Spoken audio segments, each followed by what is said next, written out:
নমস্কার, আপনারা দেখছেন বঙ্গবার্তা, সবার কাছে সবার কথা। বামফ্রন্ট সরকারের পর বর্তমান তৃণমূল সরকারের আমলেও বঞ্চিত উত্তরবঙ্গ। আজ এই অভিযোগ তুললেন উত্তরবঙ্গের শিলিগুড়ির বিধায়ক শঙ্কর ঘোষ। দিল্লি যাওয়ার আগে বিধানসভার বাইরে সাংবাদিকদের বললেন, কেন্দ্র সাহায্য দিতে চাইলেও রাজ্য নিরুত্তর।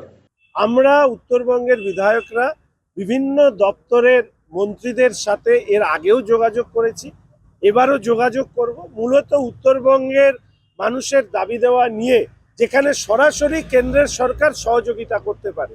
আমাদের সংবিধান অনুযায়ী যে তালিকা আছে, কেন্দ্র, রাজ্য এবং যুগ্ম তালিকায়, আমাদের রাজ্যের সরকারের ভূমিকা কেন্দ্রীয় প্রকল্পের ক্ষেত্রে নেতিবাচক।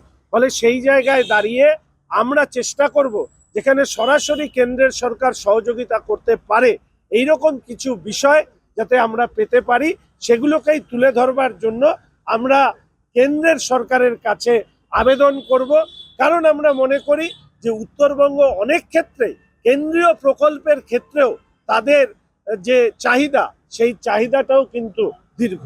উত্তরবঙ্গের মানুষের মধ্যে একটা মূল জায়গার থেকে বিচ্ছিন্ন হবার মানসিকতা আছে, এই কথা অস্বীকার করে লাভ নেই। তার কারণ হচ্ছে বঞ্চনা।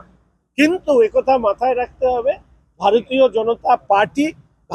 জনতা পার্টি অখণ্ড বাংলার পক্ষে, শ্যামাপ্রসাদ মুখার্জি দ্বারা সৃষ্ট হিন্দু হোমল্যান্ড, সেই হোমল্যান্ডটাকে একত্রিত রাখার পক্ষে। আমরা যারা বিধায়করা আছি ভারতীয় জনতা পার্টির, আমরা উত্তরবঙ্গের উন্নয়নের স্বার্থে যখন আওয়াজ তুলি, অনেকেই সেই আওয়াজের সাথে বিচ্ছিন্নতাকে জুড়ে দেন। আমরা এটা মনে করি, উন্নয়ন হলে বিচ্ছিন্নতা বা এই যে আলাদা হবার একটা মানসিকতা কিছু কিছু মানুষের মধ্যে আছে, সেটাও কিন্তু ভবিষ্যতে থাকবে না। Bureau report, Bangabarta. দেখতে থাকুন বঙ্গবার্তা, সবার কাছে সবার কথা।